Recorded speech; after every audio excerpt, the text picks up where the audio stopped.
The wind softly sweeps across vast deserts where endless seas of golden sand stretch beneath jagged mountain peaks piercing the clouds. Beyond these harsh landscapes lie the rugged steppes where horsemen roam, and further still, bustling cities shimmer with gleaming marble and vibrant bazaars.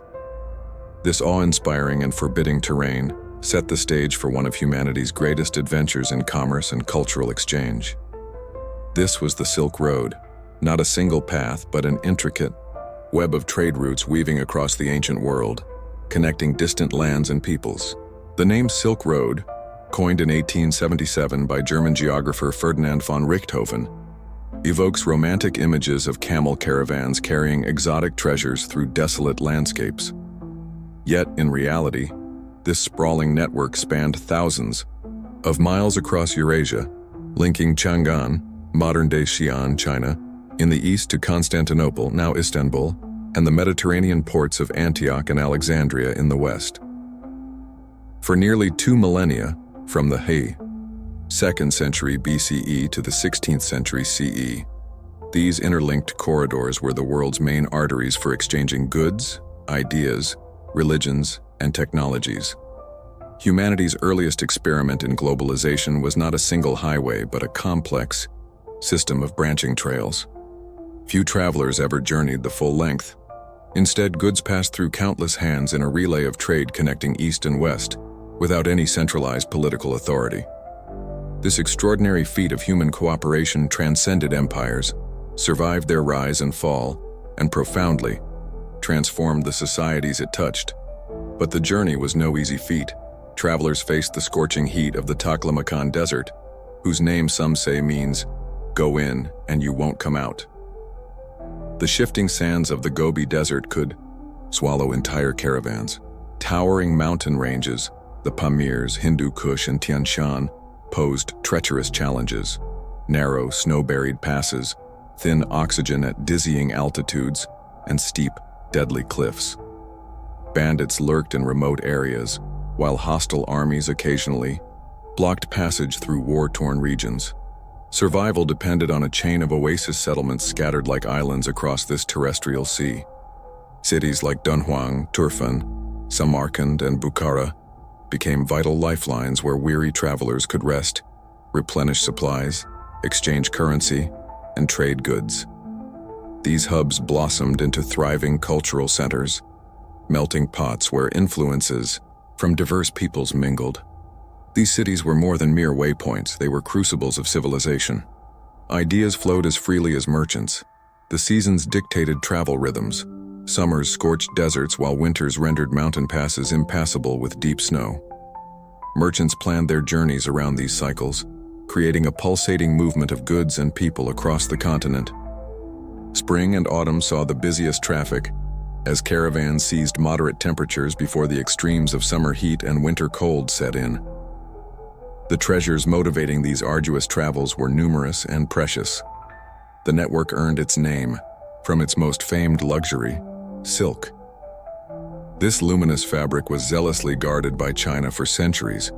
Treasured so highly in Rome, it once traded pound for pound with gold. Yet the flow of goods was far more diverse. Porcelain, jade, spices, tea, paper, and gunpowder journeyed east to west. Gold, silver, glassware, wool, horses, ivory, perfumes, and precious stones moved west to east. But goods were only part of the story. Alongside commodities traveled knowledge.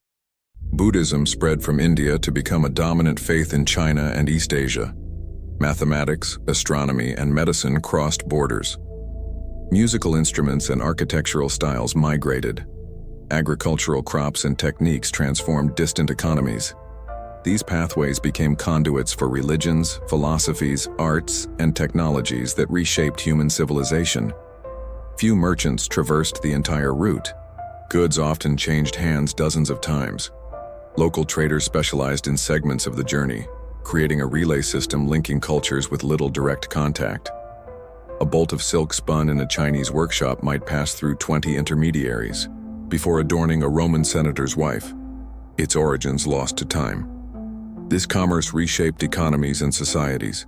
Cities controlling key points amassed vast wealth, funding monumental architecture, artistic patronage, and centers of learning. Merchant classes rose, challenging traditional power based on land or military might. New financial tools emerged: letters of credit, partnerships, early insurance, to manage risks on these long, perilous journeys. Remarkably, this vast commercial system functioned without central planning. Unlike Roman or Persian imperial roads built for armies and administration, the Silk Road evolved organically through countless merchants seeking profit. Routes shifted with politics, environment, and opportunity. When one path grew unsafe or unprofitable, traders found alternatives. This adaptive network endured the rise and fall of empires. The Han and Tang dynasties of China, the Parthians and Sassanids of Persia, the Kushans of Central Asia, and the Roman and Byzantine empires all benefited. Even the Mongol conquests, initially devastating, ultimately revitalized the routes, bringing unprecedented security under the Pax Mongolica, or Mongol peace. The legacy of these ancient connections lives on. The cities, cultures, and technologies born from this exchange continue to influence our modern world. Today's debates on globalization echo those from 2,000 years ago. Our story begins in the 2nd century BCE, when a Chinese emperor, concerned about northern nomadic threats, launched events that would create history's most significant network of cross-cultural exchange. The Han dynasty sent an adventurous diplomat named Zhang Qian on journeys that opened China's eyes to the wider world. Silk production itself had ancient roots. Nearly 5,000 years ago, by the 30th century BCE, Chinese artisans had mastered sericulture, the cultivation of silkworms and the harvesting of their delicate cocoons. The process was labor-intensive and required painstaking care, setting the stage for the riches and connections that would follow. Feeding the caterpillars mulberry leaves, maintaining precise temperatures, carefully unwinding the near-invisible filaments from their cocoons and weaving them into luminous textiles that shimmered in the light. This extraordinary fabric was more than a mere luxury. It was political currency, spiritual treasure, an artistic medium. Imperial courts reserved the finest specimens for themselves, with colors like imperial yellow forbidden to commoners under penalty of death. Silk served as official gifts to appease neighboring powers, as currency to pay troops, and as a medium for the earliest Chinese writings. The penalty for revealing the secrets of silk production was death, an indication of how seriously the Chinese state took its monopoly on this remarkable commodity. What the Chinese treasured as a domestic resource would soon become the catalyst for unprecedented international exchange. The path to this transformation began not with merchants seeking new markets, but with a military and diplomatic crisis facing the Han dynasty that had come to power in 206 BC. After years of internal warfare following the collapse of the Qin dynasty, the Han rulers found themselves confronting a formidable external threat along their northern frontier. Nomadic confederates from the steppes. These mounted warriors from the Mongolian grasslands, distant ancestors of the Huns who would later threaten Rome, continuously raided the settled agricultural communities of northern China. The ambitious Emperor Wu, ascending to the Han throne during the early 2nd century BC, resolved to break the power of these horsemen, who seemed to materialize from the wilderness, to strike, and then vanish with impunity. Combining military campaigns with diplomatic initiatives, he sought to secure his realm's northern borders once and for all. The Han strategy extended beyond direct confrontation. Emperor Wu recognized that facing these superb mounted archers on their home terrain was perilous. Instead, he sought to encircle and isolate the northern nomads by forming alliances with other peoples beyond China's western frontiers. Intelligence reached the court about a tribal confederation called the Ui.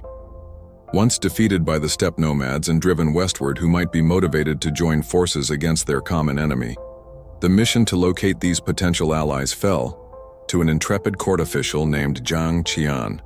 In the late 100s BC, Emperor Wu dispatched him westward with a party of 100 men to find the Ui and negotiate an alliance. What followed was one of history's most remarkable journeys of exploration, a trek that would last more than a decade and opened China's eyes to the vast world beyond its borders. Just weeks into their journey, Zhang Qian and his party were captured by hostile patrols. For 10 years, they remained in captivity among the northern nomads. Though treated well, Jiang Qian even married a woman from these tribes and fathered children. He never abandoned his mission. When opportunity for escape finally arose, he resumed his westward journey with his nomad wife and a handful of his original companions. Jiang Qian pushed onward through territories no Chinese had ever documented before. Crossing the formidable Pama Mountains into what is now Tajikistan and Afghanistan, he finally located the UEI and Bactria, northern Afghanistan, only to discover they had settled into urban life and had little interest in a military venture against their old enemies. Though unsuccessful in his diplomatic objective, Jiang Qian gathered unprecedented information about the lands beyond China's western border. After an absence of 13 years, Jiang Qian returned to Chang'an during the 120s BC. With only one of his original 100 men surviving the journey, the information he brought back transformed Chinese understanding of the world. He described thriving Central Asian kingdoms like Phagana, Sugdana, and Bactria, with sophisticated cities, agriculture, and commerce. Most tantalizing to Emperor Wu were reports of the exceptional horses bred in the Phagana Valley, larger, stronger, and faster than any in China and believed to sweat blood, likely a parasitic condition that caused red secretions. These heavenly horses became an obsession for Emperor Wu, who saw in them the key to military superiority against the frontier threats. A few years later, as the Seguin century BC neared its final decade, he sent Jiang Qian on a second expedition, westward, this time with more diplomatic success. Official relations were established with several Central Asian states, and a Han envoy reached as far as Parthia, modern Iran. Most importantly, Jiang Qian secured trade agreements that brought the coveted Fana horses to China. To support this new diplomatic and commercial outreach, Emperor Wu established a series of military colonies and garrisons across the Hexi Corridor, the narrow strip of land between the Tibetan Plateau and the Gobi Desert that formed the natural passage from China to Central Asia. These outposts evolved into important trading centers and safe havens for merchants. The military colonies introduced Chinese agricultural techniques to new territories and created a buffer zone against nomadic incursions. The defensive infrastructure expanded dramatically. Existing walls and fortifications were connected and extended to become what would later be known as the Great Wall. Watchtowers dotted the landscape, allowing rapid communication through fire signals. Garrison troops not only provided security, but also served as customers for merchants creating local markets at these frontier outposts. Dunhuang emerged as the most significant of these frontier settlements. Located at the eastern edge of the Taklamakan Desert, this oasis marked the point where travelers had to choose between the northern or southern paths around this deadly expanse of sand. The town quickly grew from a military outpost to a thriving commercial hub where Chinese merchants met their Central Asian counterparts. With security established along the Hexi Corridor, Chinese goods, particularly silk, began flowing westward in unprecedented quantities. In exchange, exotic items entered China: horses from Fergana, jade from Khotan, grapes and wine making a king, technology from Central Asia, new varieties of fruit and vegetables, and even musical instruments and dancers that became fashionable at the Han court. The impact of these exchanges extended beyond material goods. Chinese artisans adopted motifs from Western textiles and metalwork. Buddhist missionaries from the Kushan Empire would soon travel these newly established pathways, bringing their faith to China. Medical knowledge passed between cultures, enriching therapeutic traditions in both East and West. Jiang Qian's journeys undertaken for military and diplomatic purposes had inadvertently created the foundations for what would become the world's most significant pre-modern trade network. A single generation witnessed the transformation of isolated kingdoms and empires into participants in a vast commercial exchange system that would endure for nearly 2 millennia. An ancient Chinese proverb states that a journey of 1,000 miles begins with a single step. In this case, the first steps of Jiang Qian's diplomatic missions initiated a journey that would connect civilizations across thousands of miles and countless generations. What began as a strategic response to border security concerns evolved into a transcontinental dialogue of cultures, religions, technologies, and ideas that would shape the development of human civilization. Between the flourishing Han Empire in the east and the expanding Roman Empire in the west stood a powerful intermediary, the Parthian Empire. Rising from the ashes of the Susid realm in what is now Iran, the Parthians strategically positioned themselves along the emerging trade corridors between China and the Mediterranean world. Their domain encompassed modern Iran, Iraq, and parts of Turkey, Armenia, and Turkmenistan. Territories that contained crucial sections of what would become the central arteries of transcontinental exchange. The Parthians recognized the immense profit potential in controlling these vital passages. Unlike later empires that sometimes sought to dominate the entire length of the commercial network, the Parthians embraced their role as middlemen. They improved infrastructure inherited from their Persian and Susid predecessors, maintaining and extending the royal road that ran from Susa near the Persian Gulf to Sardis in western Anatolia. Caravanserais, fortified inns providing shelter, food, and security for travelers, were constructed at regular intervals, typically a day's journey apart. Parthian authorities implemented sophisticated systems to regulate trade, including customs posts and standardized taxation. Their stable silver coinage facilitated transactions across their vast realm. Most importantly, they maintained relative peace within their borders, allowing merchants to travel with reasonable security. This Pax path created the preconditions for flourishing commerce. Though the ongoing Romano-Parthian conflicts periodically disrupted the western segments of the trade channels, the Parthian strategy of controlling east-west commerce proved remarkably successful.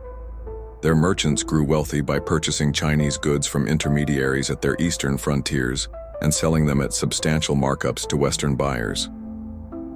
This commercial hegemony had a significant political dimension as well. By controlling the flow of luxury goods to Rome, the Parthians gained economic leverage over their Western rival. The vast transfer of gold and silver from Rome to pay for Eastern luxuries caused recurring financial crises in the Roman economy. While the Parthians dominated the central portion of the transcontinental exchange, numerous smaller kingdoms played crucial roles as interconnecting links in the commercial chain. The Kusan Empire, centered in what is now northern India, Afghanistan, and parts of Central Asia, created a critical bridge between the Chinese, Indian, and Persian worlds. Emerging from Uei nomads who had settled in Bactria, the Kusans established a multilingual, multicultural realm that became a crossroads of commerce and ideas.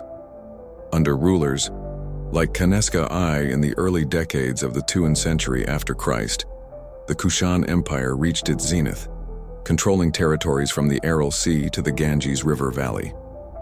Their coins, inscribed in Greek script, but featuring Indian, Persian, and Central Asian deities, symbolized their multicultural identity.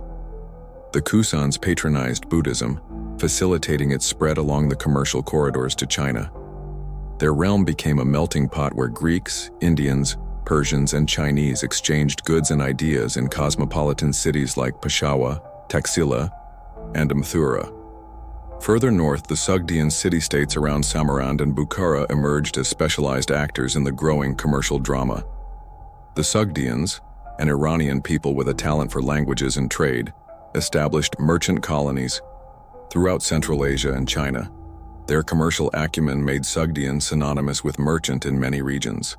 Their linguistic versatility, many Sogdians were multilingual, made them ideal intermediaries. The traders gradually extended their operations eastward, eventually establishing permanent communities in the Chinese capital Chang'an and other major urban centers. Sogdian merchant letters discovered in a watchtower near Dunhuang reveal the sophisticated commercial operations of these traders. Detailed market information, credit arrangements, and trading strategies discussed between partners, separated by thousands of miles. These documents provide rare first-hand evidence of the complex commercial networks operating across Eurasia, where trusted family members manage distant branches of trading enterprises. In the western reaches of this commercial system, the desert city of Palmyra played a similar connecting role. Situated at a crucial oasis in the Syrian desert, Palmyra grew from a local trading post to a magnificent city, whose wealth derived almost entirely from long-distance commerce. Palmyrene merchants specialized in luxury goods bound for Roman markets, silk, spices, perfumes, and exotic stones. Their caravans, sometimes numbering hundreds of camels, traversed the dangerous desert routes between Mesopotamia and the Mediterranean. Bilingual inscriptions in Aramaic and Greek from Palmyra honor prominent merchants and caravan leaders, demonstrating the high social status accorded to successful traders. The spectacular monuments of the city, temples, colonnaded streets, a vast agora and elaborate tombs testify to the enormous wealth generated by this commerce. For several centuries, Palmyrene merchant families operated extensive networks reaching from Rome to India, exemplifying the entrepreneurial energy driving transcontinental trade. These various intermediaries, Parthians, Cusans, Sogdians, and Palmines, created an interconnected commercial ecosystem that enabled goods from China to reach Mediterranean markets, despite the absence of direct contact between the Han and Roman empires. Their specialized roles and cooperation allowed the network to function across political, linguistic, and cultural boundaries. The most famous luxury commodity moving westward through this system was undoubtedly Chinese silk. The luminous fabric reached the Roman world toward the end of the 1st century before Christ, where it created an immediate sensation. Roman women embraced the dia house material for its sensual qualities and exotic origin. The Roman Senate, alarmed by both the moral implications of these revealing garments and the drain of gold to pay for them, attempted unsuccessfully to prohibit men from wearing silk during the reign of Tiberius. The Roman naturalist Pliny the Elder, writing during the Flavian dynasty, lamented at the lowest computation, "India, China, and the Arabian Peninsula take from our empire 100 million sesterces every year. That is what our luxuries and our women cost us." His complaint reflected a widespread concern about the negative balance of trade with the East. Yet despite official disapproval, the Roman appetite for silk only increased with time. Roman understanding of silk's origins remained remarkably inaccurate. Plenty believed that silk came from trees, writing that the Chinese comb from the leaves, both a woolly substance and a fine white liquid, then wash it with water and draw it out into threads. Other Roman writers imagined silk as a type of wool or cotton. These misconceptions persisted because the Romans had no direct contact with China. All their silk arrived via multiple intermediaries who carefully guarded information about their sources to protect their profits. The Roman desire for direct access to the source of silk and other Eastern luxuries motivated exploration and attempts to circumvent the Parthian middlemen. Maritime routes through the Red Sea to India developed as alternatives to the overland passages. The anonymous author of The Periplus of the Arthurian Sea, a sailing guide written during Nero's reign, described trade routes reaching from Egypt to India, with tantalizing mentions of a land called Thea, China further east. Near the close of the 1st century AD, a Roman envoy named Gan Ying, sent by General Banchcha of the Han dynasty, reached the shores of the Western Sea, likely the Persian Gulf or Eastern Mediterranean. According to Chinese historical records, Parthian guides discouraged him from continuing further, telling him the sea voyage to Rome would take 2 years, and many died on the journey. This deliberate misinformation protected Parthian commercial interests by preventing direct Roman-Chinese contact. Antioch in Syria and Alexandria in Egypt emerged as the principal western terry of the transcontinental exchange, where Eastern goods entered Mediterranean commercial circuits. Both cities developed specialized markets and workshops where raw materials from the East were processed into finished goods for Roman consumers. Particularly significant were the purple dye workshops of Tyre, where Chinese silk was re-dyed with the precious Tyrian purple extracted from murex shellfish, creating fabrics worth their weight in gold. Financial infrastructure evolved to support the growing volume of trade. Banking houses in major commercial centers offered letters of credit to merchants, eliminating the need to transport large quantities of coin across dangerous territory. Specialized commercial law developed to govern transactions between merchants of different legal traditions. Jewish and Syrian trading communities established diaspora networks spanning the Mediterranean, providing trusted agents in foreign ports. By the twilight of the 2nd century after Christ, the volume of trade flowing between East and West had reached unprecedented levels. Chinese silk, Indian spices, Arabian incense, and African ivory flowed westward, while Roman glacier, woolen textiles, gold and silver moved east. This exchange transformed consumption patterns and material culture. In societies thousands of miles apart from one another, Eastern luxuries once considered exotic became integrated into everyday life for wealthy Romans. While Western technologies and artistic styles influenced development in China and Central Asia, the commercial connections established during this period created the framework for even more significant exchanges to come. Religious ideas, scientific knowledge, artistic concepts, and technological innovations would soon follow the paths pioneered by luxury goods. Buddhism would travel from India to China, while Greek philosophical concepts moved eastward. Chinese innovations like paper would eventually transform intellectual life in the West. The stage was set for a dialogue of civilizations unprecedented in human history, all enabled by the humble silkworm and the shimmering fabric produced from its cocoons. The caravans that traversed the vast expanses between East and West carried more than silk, spices, and precious stones. Within the packs of merchants hidden among the trade goods traveled something far more significant and enduring: ideas. Of all the cultural transmissions that followed the commercial pathways across Eurasia, none proved more consequential than the eastward journey of Buddhism from its Indian homeland to the diverse societies of Central and East Asia. Buddhism entered China during the later Han Dynasty, not through conquest or official mission, but through the quiet influence of foreign merchants.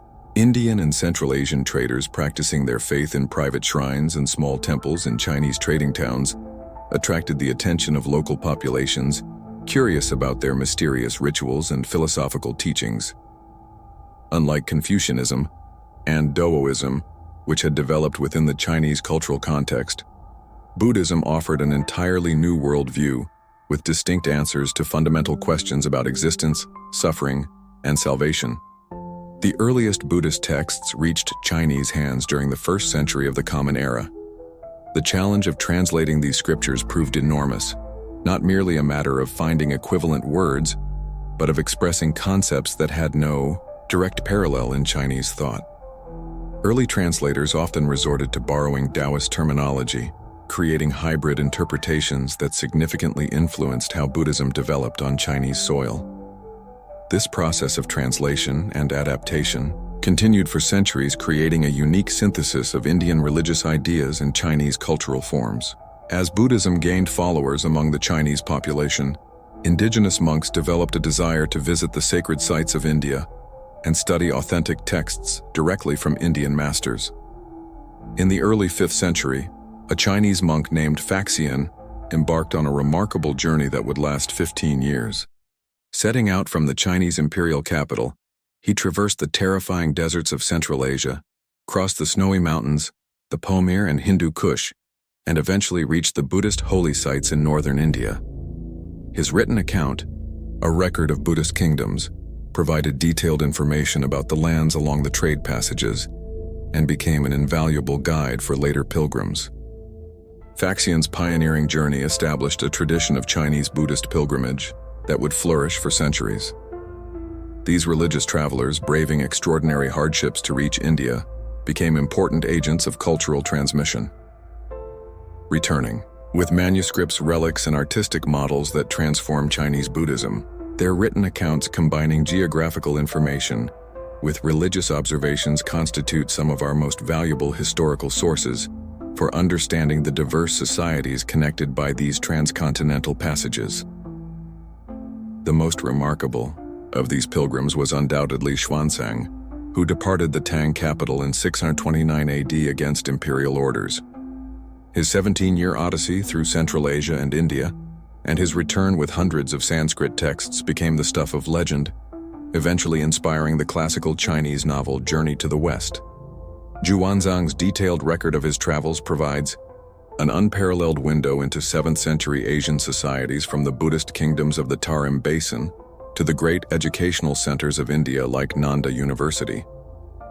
The tremendous effort invested in these pilgrimages and translation projects reflects the profound impact Buddhism had on Chinese society by the Tang dynasty. The foreign faith had become thoroughly integrated into Chinese culture, producing distinctive schools of thought like Chan, Zen, Buddhism that blended Indian meditative practices with Chinese philosophical tendencies. Buddhist monasteries became important economic and cultural institutions, owning vast lands, operating banks and pawn shops, and serving as centers of scholarship, art, and medicine. The visual evidence of Buddhism's journey eastward remains most spectacularly preserved at Dunhuang, where the Mogao caves contain the world's greatest treasury of Buddhist art. Beginning in 366 AD, when a monk named Uzun claimed to have seen a vision of 1,000 Buddhas on the cliff face, generations of Davidis carved hundreds of cave temples into the soft rock. Inside, they created magnificent sculptures and wall paintings that document the evolution of Buddhist art as it absorbed influences from cultures all along the trade passages. These caves served not only as religious shrines, but also as repositories for texts. In 1900, a hidden library cave was discovered containing over 50,000 manuscripts in numerous languages: Chinese, Tibetan, Sanskrit, Sogdian, Weir, and others, dating from the 5th to early 11th centuries. This extraordinary time capsule revealed the multicultural character of Dunhuang, where religions, languages, and artistic traditions mingled at this crucial junction between East and West. Buddhism was not the only faith to travel the transcontinental exchange pathways. Nestorianism, a form of Christianity declared heretical in the Byzantine Empire, found refuge in Sassanid Persia and subsequently spread eastward along the trading corridors. In 635 A, a Nestorian missionary named Alopan arrived in the Chinese imperial center and received permission from Emperor Tang to establish a Christian presence in China. The famous Nestorian stele, erected in 781 AD, commemorates this event and documents the early history of Christianity in China in both Chinese and Syriac languages. Zoroastrianism, the ancient Persian religion centered on the teachings of the prophet Zoroaster, also spread along the trade pathways. While never gaining the wide following of Buddhism, it established significant communities in Central Asian trading cities. Archaeological excavations have revealed Zoroastrian fire temples in Samarkand, Bukhara, and other commercial centers. Persian merchants brought their faith with them to China, where it maintained a presence primarily within foreign trading communities. Manikism, a syncretic religion founded by the Persian prophet Mani in the 3rd century, displayed remarkable success in adapting to diverse cultural environments as it spread both east and west from its Mesopotamian origins. Combining elements of Zoroastrianism, Buddhism, and Christianity, it appealed to merchants and elites in many societies along the trade passages. Though eventually suppressed in both the Christian and Islamic worlds, it found temporary acceptance among the Uyghurs of Central Asia, who adopted it as their state religion for a period in the 8th and 9th centuries. Judaism established a presence in China through the activities of Persian Jewish merchants. The ancient Jewish community of Qiang, which maintained its distinctive identity until the 19th century, likely originated during the Tang dynasty when Jewish traders settled permanently in China. Archaeological evidence and historical records also document Jewish communities in Central Asian cities like Samarkand and Bukhara, where they participated actively in transcontinental commerce. The final great religious movement to spread along these pathways was Islam. Following the Arab conquests of the 7th century, Muslim merchants became increasingly prominent in the trade networks connecting the Mediterranean world with Central and East Asia. Their commercial activities laid the groundwork for the later widespread conversion of Central Asian societies to Islam, a process that would dramatically reshape the cultural landscape of the regions between China and the Middle East. While religions constituted the most visible aspect of cultural exchange, countless other elements of human knowledge and creativity traveled these same passages. Medical knowledge moved in multiple directions with Indian and Persian physicians, contributing significantly to Chinese pharmacology, while Chinese diagnostic techniques influenced Western medical traditions. The Indian numerical system, including the concept of zero, traveled west to become what we now call Arabic numerals, revolutionizing mathematical calculation throughout Eurasia. Astronomical observations and theories were shared among the scientific traditions of China, India, Persia, and ultimately Europe. Chinese innovations in metallurgy, particularly in the production of high-quality steel, spread westward. Agricultural techniques and crop species moved in both directions, with Central Asian fruits like grapes and peaches reaching China, while citrus fruits traveled from China to the Mediterranean world. Each of these exchanges transformed daily life in societies thousands of miles apart. The arts flourished through these cross-cultural contacts. Musical instruments traveled along the commercial corridors, creating new hybrid forms and performance traditions. The pear-shaped lute moved from Persia to China, evolving into the Chinese peeper. The Indian sitar likely developed from Middle Eastern predecessors. The 7-day week, originally Babylonian but standardized by the Romans, eventually replaced the 10-day Chinese week through commercial contacts. Visual arts displayed particularly clear evidence of cross-cultural influence. Greco-Buddhist art from Gandhara, modern Pakistan and Afghanistan combined Indian Buddhist themes with Hellenistic sculptural techniques, creating a distinctive style that influenced Buddhist imagery throughout Asia. Persian textile patterns appeared on Chinese silks, while Chinese motifs later influenced Islamic decorative arts. Artistic techniques traveled alongside motifs. The techniques of glassmaking spread from the Mediterranean to China, while paper manufacturing eventually moved westward from China. The culinary traditions of Eurasia were transformed through the exchange of ingredients, cooking techniques, and flavor preferences. Wheat cultivation and bread making spread eastward from the Fertile Crescent, while rice eventually traveled westward from East Asia. Spices became one of the most valuable commodities in long-distance trade, changing flavor profiles in cuisines thousands of miles from their origins. Sugar, originally domesticated in New Guinea and cultivated in India, gradually spread westward to become a staple in Middle Eastern and Mediterranean confectionery. These varied cultural exchanges resulted from the movement of individuals who settled in foreign lands, creating diaspora communities that served as ongoing bridges between civilizations. Sogdian merchants established permanent settlements in China, bringing their culture, language, and religion with them. Persian artisans worked in Tang Dynasty workshops, influencing Chinese metalwork and textile production. Greek sculptors found employment in the Buddhist kingdoms of Central Asia. Indian Buddhist monks established monasteries in China and Central Asia. What made these exchanges possible was not merely the physical movement of goods and people, but the emergence of cosmopolitan attitudes in the major cities connected by the trade passages in metropolises like the Chinese imperial capital Samand and Baghdad. Diversity became a source of prestige and cultural vitality. Foreign religions were often tolerated. Foreign artisans valued for their skills and foreign knowledge actively sought out by scholars and rulers. This cosmopolitanism, though never extending to all segments of society, and often interrupted by periods of xenophobia, created the conditions for the most extensive pre-modern exchange of ideas in human history. Through these movements of religions, technologies, artistic styles, and knowledge systems, the foundations of a shared Eurasian cultural heritage were established. While each civilization maintained its distinctive character, all were transformed by their participation in this vast exchange network.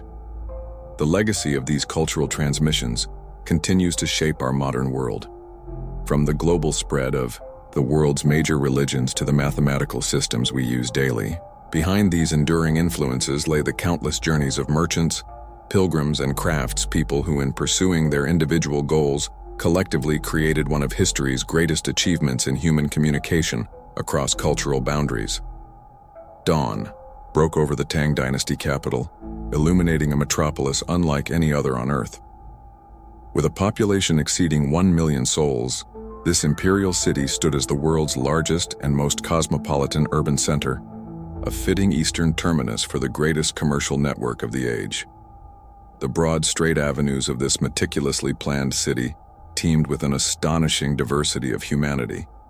Central Asian merchants in colorful robes, Persian astronomers, Indian Buddhist monks, Korean scholars, Japanese diplomats, Turk mercenaries, and Arab traders, all drawn to the magnetic power of Tang China's cultural and economic might. The rise of the Tang Dynasty in 618 AD marked the beginning of what historians consider the golden age of the transcontinental trade passages. Under Emperor Taong, who ruled until 649, China entered a period of unprecedented prosperity, territorial expansion, and cultural flowering. Unlike some of his predecessors who had viewed foreign influences with suspicion, Taong actively embraced international exchange. He welcomed foreign envoys, patronized exotic arts, employed non-Chinese advisors, and promoted policies that facilitated trade with distant lands. This cosmopolitan attitude reflected more than mere curiosity. It represented strategic statecraft. By cultivating diplomatic and commercial ties with the peoples of Central Asia, the Tang emperors sought to secure their western frontiers and gain leverage against potential threats like the Eastern Turks and Tibetans. Trade policy and foreign relations were inseparable in Tang's strategic thinking, with commercial passages doubling as diplomatic channels and intelligence networks. Within the Tang capital, the western and eastern markets served as the commercial heart of the city. These vast walled complexes contained specialized sections for different types of merchandise, from local produce to the most exotic luxuries from distant lands. The Western market in particular became the center for international commerce, where Central Asian and Middle Eastern merchants established permanent trading communities. Here one could purchase Arabian perfumes, Persian silverware, Syrian glassware, Indian cotton and spices, and countless other foreign treasures. These foreign merchant communities received official recognition and protection from the Tang government. Sogdians, Persians, Arabs, Indians, and others were permitted to maintain their distinct cultural identities, religious practices, and legal customs while residing in designated foreign quarters. They built temples to their various deities, established schools that taught their native languages, operated specialized restaurants serving their traditional cuisines, and even maintained their own courts for settling disputes according to their customary laws. The Tang legal code included specific provisions governing the residence and activities of foreign merchants, reflecting their significant presence in Chinese urban life. These regulations were generally pragmatic rather than restrictive, designed to incorporate foreign traders into the imperial administrative system rather than marginalize them. Successful merchants could even receive Chinese government ranks and titles, facilitating their operations within the empire while binding them more closely to Tang authority. The international character of Tang urban centers extended beyond commerce to encompass religion, entertainment, and fashion. Buddhist monasteries housed monks from throughout Asia. Zoroastrian temples, Nistaran churches, and even a mosque in the imperial city served their respective communities. The entertainment districts featured Central Asian musicians, dancers, and acrobats, whose exotic performances captivated Chinese audiences. Court ladies painted their faces white and drew small flower designs on their foreheads in imitation of foreign fashions, while aristocratic young men played polo, a sport imported from Persia. This cultural efflorescence received a severe shock during the middle of the 8th century. The Anlushan Rebellion, beginning in 755, devastated the empire and permanently altered the trajectory of Tang history. General Anlukan, ironically himself of mixed Sdian and Turkish descent, led a massive uprising that captured both the imperial capital and Luoyang, forcing the emperor to flee, though eventually suppressed after 8 years of brutal civil war. The rebellion claimed millions of lives, destroyed vast amounts of wealth, and deeply traumatized Chinese society. The Tang dynasty survived, but the cosmopolitan exuberance of its early period gave way to more conservative tendencies. A xenophobic reaction led to restrictions on foreigners and foreign influences. The most dramatic expression of this cultural backlash came in 845 when Emperor Wuong ordered the suppression of foreign religions primarily targeting Buddhism, but also affecting Nistaran Christianity, Zoroastrianism, and Monarchism. Thousands of temples and monasteries were destroyed, and foreign clergy were forced to return to secular life. Despite these challenges, the transcontinental commercial networks proved remarkably resilient. Though diminished in volume and altered in character, trade continued through the late Tang period. The difference lay primarily in who controlled the trade. As Chinese government supervision of the western regions weakened, various non-Chinese peoples, Tibetans, Uyghurs, and others, asserted control over key segments of the Central Asian passages, extracting tolls and redirecting trade flows to their advantage. Meanwhile, on the western end of the commercial network, a new power was rising that would transform the character of Eurasian exchange. The Arab conquests of the 7th century, inspired by the new faith of Islam, created a vast empire stretching from Spain to the borders of China. The Umayyad Caliphate 661 to 750, and its successor the Abbasid Caliphate 750 to 1258, unified formerly fragmented territories under a single political authority, establishing unprecedented security for travelers and merchants across much of the network's western and central sections. The Abbasid Caliphate, with its magnificent capital of Baghdad, emerged as the western counterweight to Tang China. Founded in 762 by Kaif al-Mansur, Baghdad was deliberately situated at the confluence of trade routes connecting Arabia, Persia, Central Asia, and the Mediterranean. The circular city with the Caliphal Palace at its center rapidly grew into a metropolis of hundreds of thousands, drawing merchants and scholars from throughout the known world. Under the greatest Abbasid ruler, Harun al-Rashid, R786-809, Baghdad reached its zenith as a center of commerce, science, and culture. The Caliph dispatched embassies to distant lands, including one to Charlemagne in France and another to the Tang court. These diplomatic missions doubled as commercial ventures, establishing new trade connections and gathering intelligence about distant markets. Harun's court became legendary for its wealth and sophistication, later immortalized in the tales of the Arabian Nights. The Abbasid economy operated on a scale that dwarfed its European contemporaries. Its sophisticated financial instruments facilitated long-distance trade, letters of credit sack, the origin of the English word check, partnerships, mudaba that spread risk among investors, and double-entry bookkeeping systems that tracked complex transactions. Muslim merchants pioneered new commercial techniques that would later be adopted in Europe, including various forms of credit, banking, and insurance. Arabic became the lingua franca of commerce across a vast territory, simplifying communication for merchants traveling between distant markets. A merchant from Córdoba in Spain could converse with colleagues in Cairo, Damascus, Baghdad, or Samarkand, using the same language despite the thousands of miles separating these cities. This linguistic unity facilitated not only trade, but also the transmission of ideas, technologies, and scientific knowledge throughout the Islamic world and beyond. Islamic religious values shaped commercial practices in distinctive ways.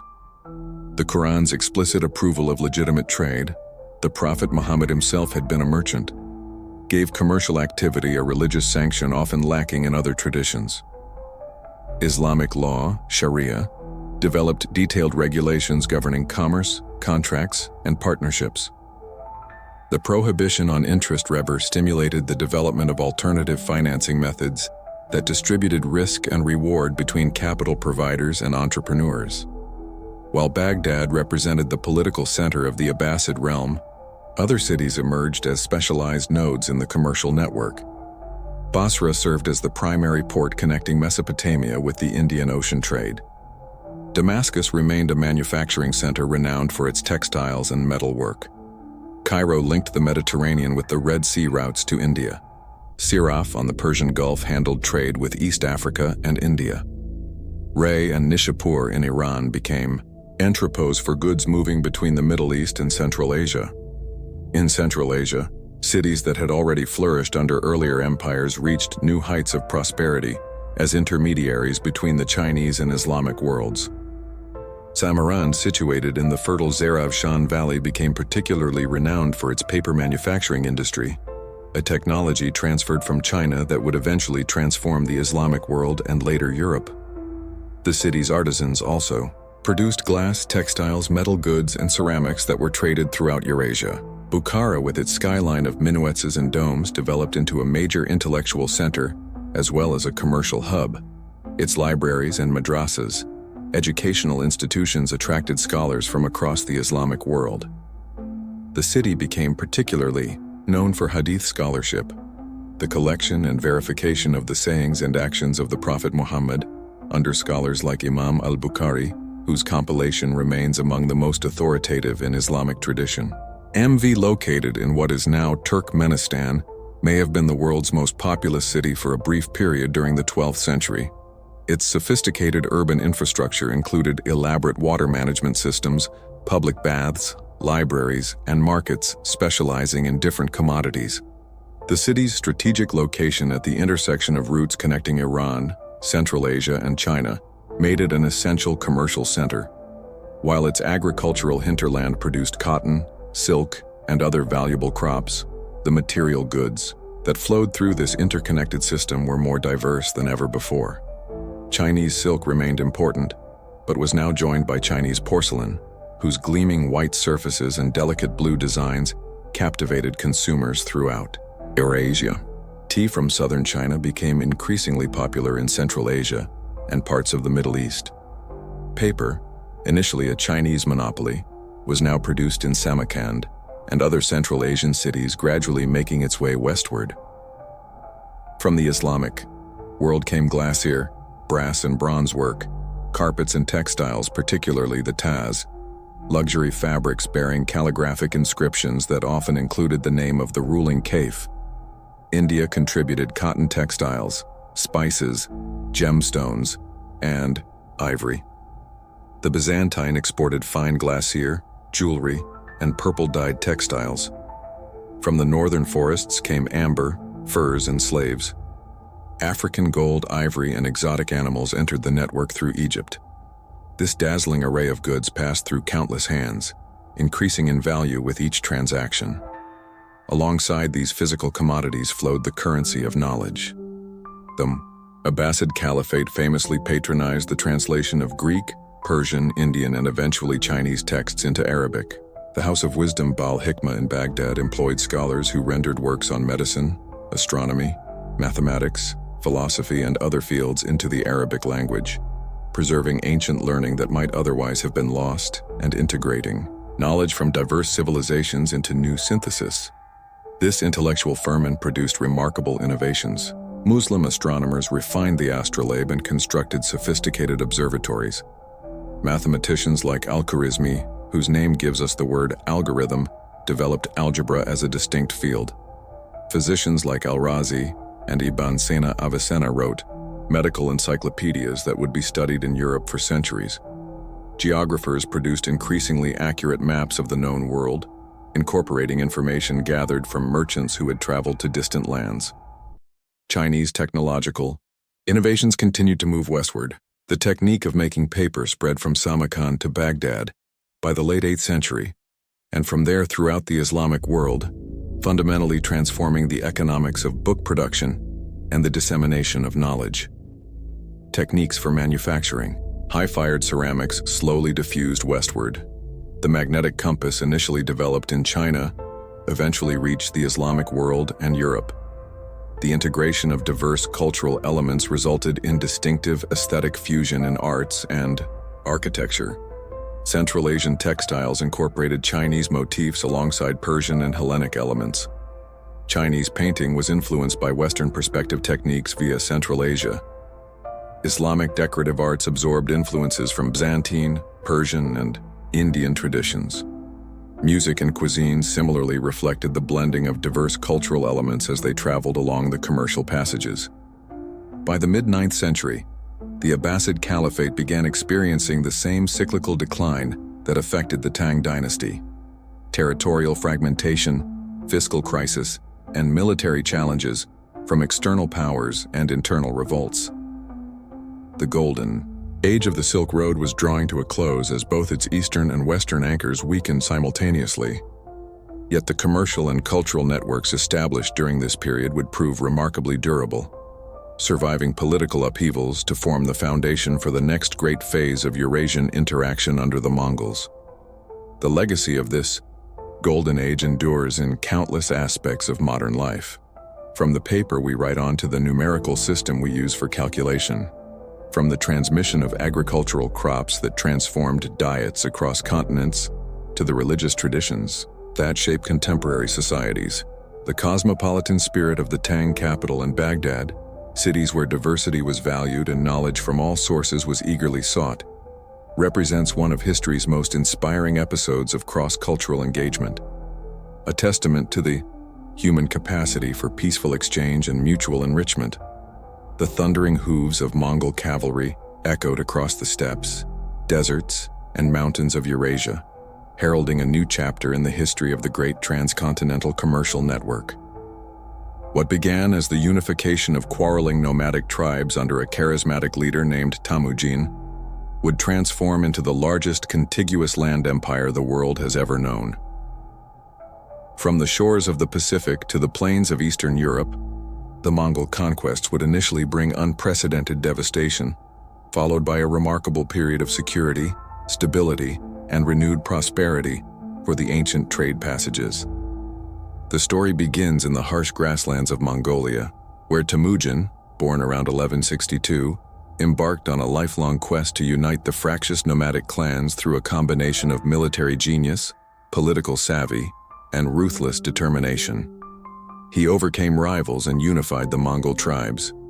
In 1206, a great assembly of Mongol leaders acclaimed him as Genghis Khan, universal ruler, marking the birth of the Mongol Empire. What followed was one of history's most extraordinary military campaigns, characterized by innovative tactics, psychological warfare, and administrative brilliance. The initial Mongol conquests devastated the established trade network. Cities that had flourished as commercial centers for centuries, Samarkand, Bukhara, MV, and countless others, were systematically destroyed when they resisted Mongol demands for submission.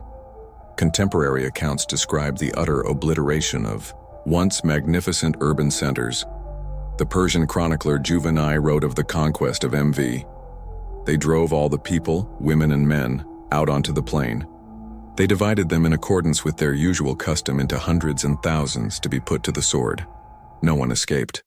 Yet destruction was not the ultimate Mongol objective. Genghis Khan and his successors understood that ruling settled populations required different approaches than leading nomadic warriors. They adapted their governance strategies accordingly, particularly after the initial conquest phase. While cities that resisted were razed, those that submitted peacefully often received favorable treatment. The Mongols recruited administrators, artisans, and intellectuals from conquered peoples to serve their growing empire, creating a remarkably diverse imperial elite.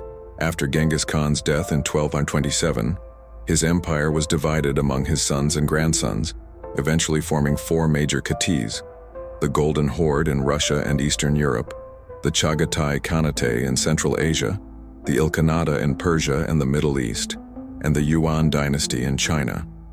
While these divisions created distinct political entities, they maintained strong familial, cultural, and commercial ties. For nearly a century, the Mongol elite shared a common identity that transcended the administrative boundaries of the separate khanates. This unprecedented political unification of virtually the entire length of the ancient trade passages created what historians call a Mongol peace, a period when merchants could travel from the Black Sea to the Yellow Sea under a single political authority. The Mongols, recognizing the economic benefits of commerce, actively promoted trade throughout their domains.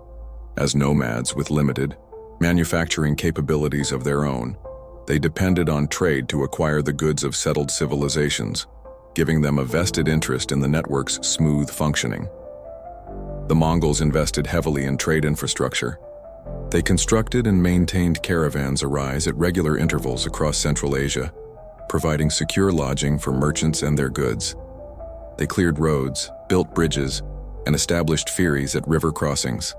They introduced standardized weights and measures throughout their territories, simplifying commercial transactions across cultural boundaries. Most importantly, they established an unprecedented level of security on the roads, severely punishing banditry and theft within their domains. The most innovative contribution of the Mongols to Eurasian exchange was the development of the YAM system, a sophisticated network of postal stations and relay messengers that stretched across the empire. At its height, this system included approximately 1,500 postal stations spaced about 30 kilometers apart, a day journey on horseback. Each station maintained a supply of horses, food, and accommodation for official messengers and authorized travelers. A messenger could cover 250 kilometers per day by changing horses at these stations, a speed unmatched until the advent of railroad travel. While primarily designed for government communications, The YAM system benefited merchants as well.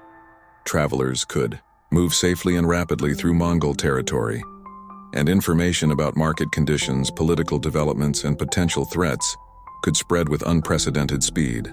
The system facilitated both the physical movement of goods and the transmission of commercial intelligence, creating a more integrated Eurasian market than had ever existed before. To further encourage commerce, the Mongols instituted the Pisa, also called jur, a tablet of gold, silver, or wood that served as a passport and safe conduct for travelers. Bearing the seal of the Ken and written in multiple languages, these tablets granted the bearer access to the YAM system and protection throughout Mongol territory. Contemporary accounts describe how merchants carrying the Pizer received escort provisions and assistance from local Mongol authorities. The most valuable Pizer, made of gold and often adorned with pearls, conveyed almost diplomatic status on their bearers. The Mongol rulers also developed sophisticated financial instruments to facilitate trade. During the Yuan dynasty in China, Kublai Khan introduced paper money backed by silk and precious metals, creating a stable currency for a vast territory. The Ilkhanate experimented with similar monetary innovations. Bills of exchange allowed merchants to deposit money in one city and withdraw it in another, eliminating the need to transport large amounts of precious metals across dangerous territory. These financial innovations reduced the costs and risks of long-distance trade.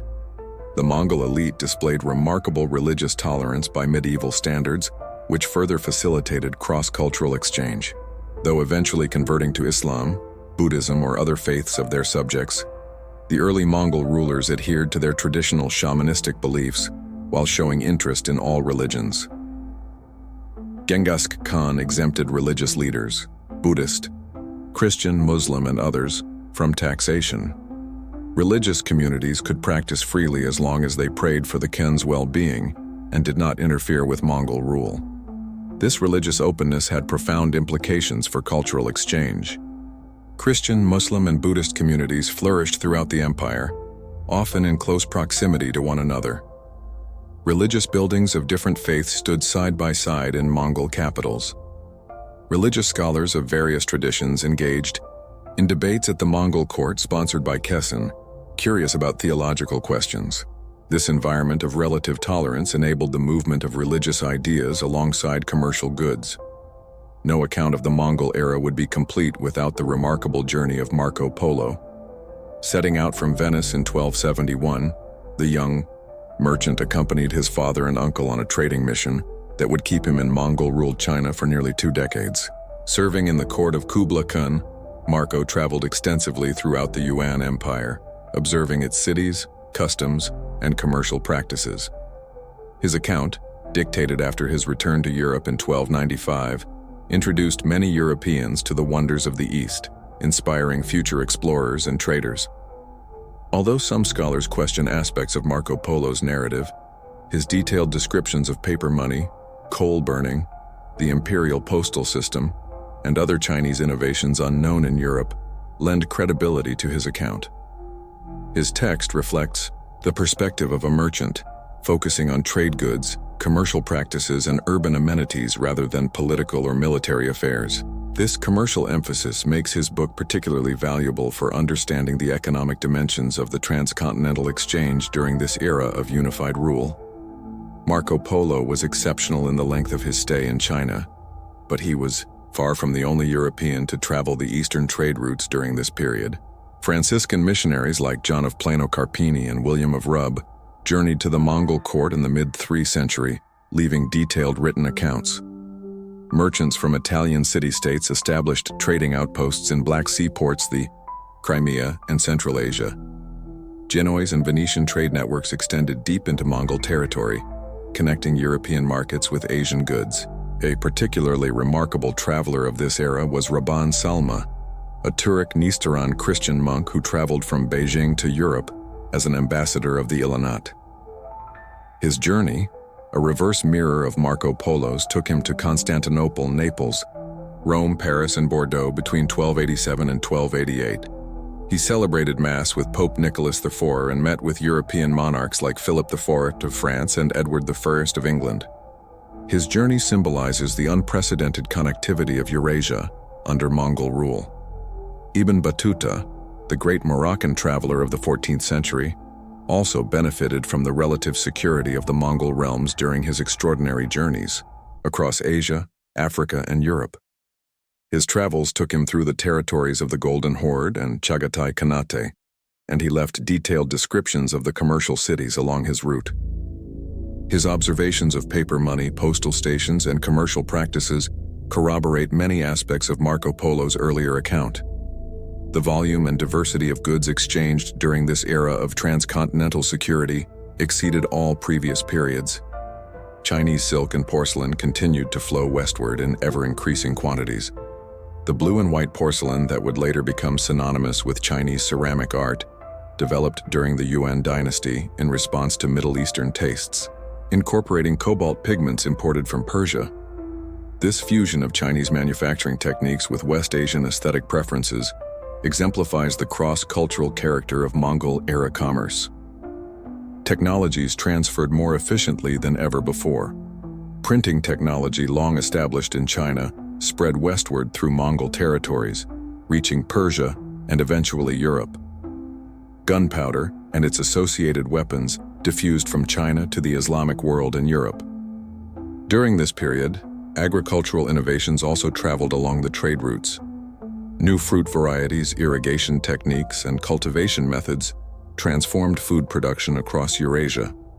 The Mongol era witnessed unprecedented scholarly and scientific exchange.